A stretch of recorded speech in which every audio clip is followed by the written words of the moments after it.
writing to heal sometimes includes learning how to release perfectionism, let it go, and just be willing to allow people to consume what we have created for them.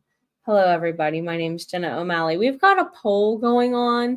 Do you have a way of releasing attachment when you create? Yes, no, improving. I'm in the improving category. I will be speaking later on my main channel, Jenna the Soul Writer, about my writing rituals and how they're changing over time. But to start that, I have to really go into releasing attachment. I did come prepared with some notes because otherwise, totally off subject, we should go. Go ahead and feel welcome to like, comment, subscribe, whether you're here live or on the replay with us. And if this is kind of something you're feeling here lately that you're struggling with, do let know. Bring some water in case you need that too. Go ahead and get some hydration before we get started. Okay, so do we sometimes delay putting out the finished product, or even maybe delay finishing the product to begin with?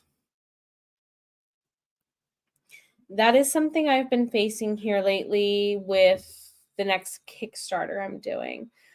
There's this thing when you create anything from any kind of craft, and saying this as a writer, you give to people. And there's this waiting period. Sometimes if it's really, really good, you get feedback right away. Sometimes you get feedback that is helpful.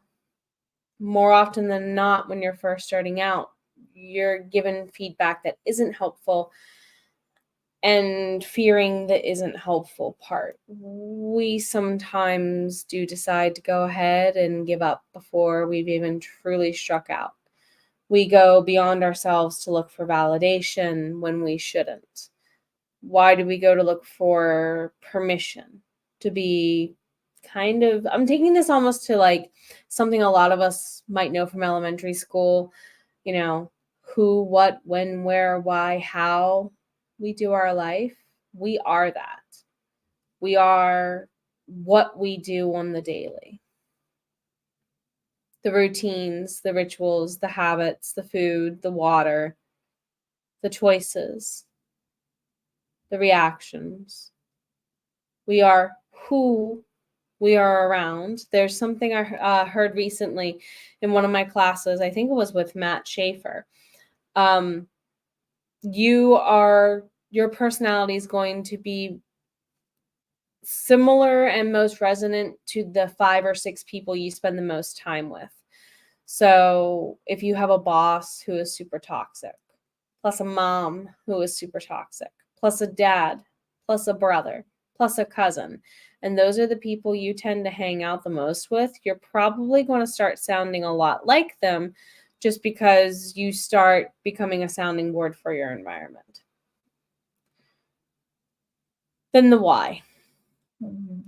The first 2 kind of lead into a buildup of the why, but why don't we change when we want to becomes a question. Where do we go and do certain things, and when do we do them also could even feed that why, and all of those W's can add up into a how for some of us too. How are we creating?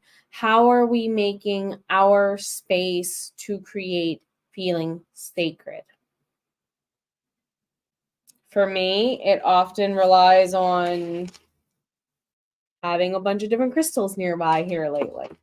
You know, I've got to have a couple bracelets to play with a little bit. Whoops. Or drop everywhere a little bit. For some people, and I tried this, but it didn't so much work for me. For some people, you can help and, tinker toys and fidget toys a little bit to help you establish those norms, or, habit stack into them. Or are you going for your walks routinely? Are you doing hydration routinely? Are you doing what you need to do to feed a sense of purpose around what you do before and after you do it?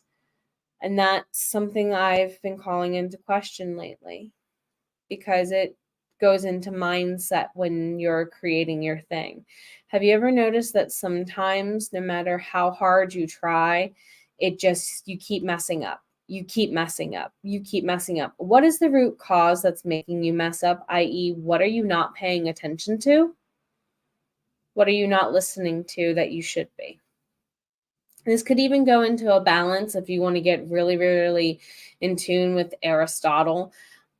Are you appealing too much to your logic versus your ethics versus your pathology, your emotions? Are they out of balance? Because we talk about those things so much in writing, but not so much whenever we're actually talking about ourselves as individuals, unfortunately. So keep that in mind. And I wanted to keep it really short today and just ask you, where are your balances with releasing attachment? Because it's not just releasing attachment to, sitting your butt in the chair and doing the thing. It's also releasing attachment to, like I said early on, allowing your audience to enjoy what you do. Here on AuthorTube, BookTube, CraftTube, various parts of social media outside of any niche down genre of YouTube, it all has resonance. We make these posts and, okay, I hope the right people see it.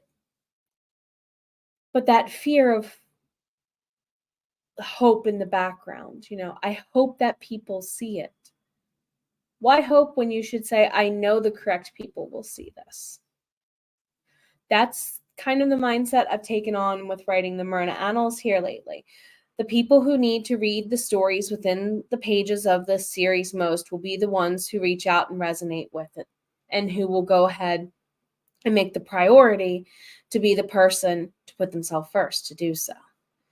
And sometimes looking at, the start stream button or the post button, or in case of an author putting a book out there, the publish button, or for an artist agreeing to do a showing, or for any of us agreeing to do a vendor show or an art gallery signing something or other.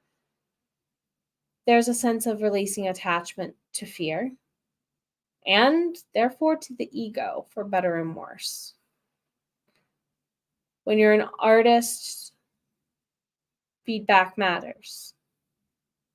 Sometimes silence is actually because you've stunned them, not because you scared them away.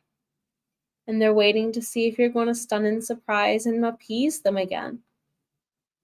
So find what you do well and release attachment to anything blocking you, whether it's you fearing getting in the chair and doing the thing, all the way up to you fearing whether or not the audience is going to like you. Because the show must go on.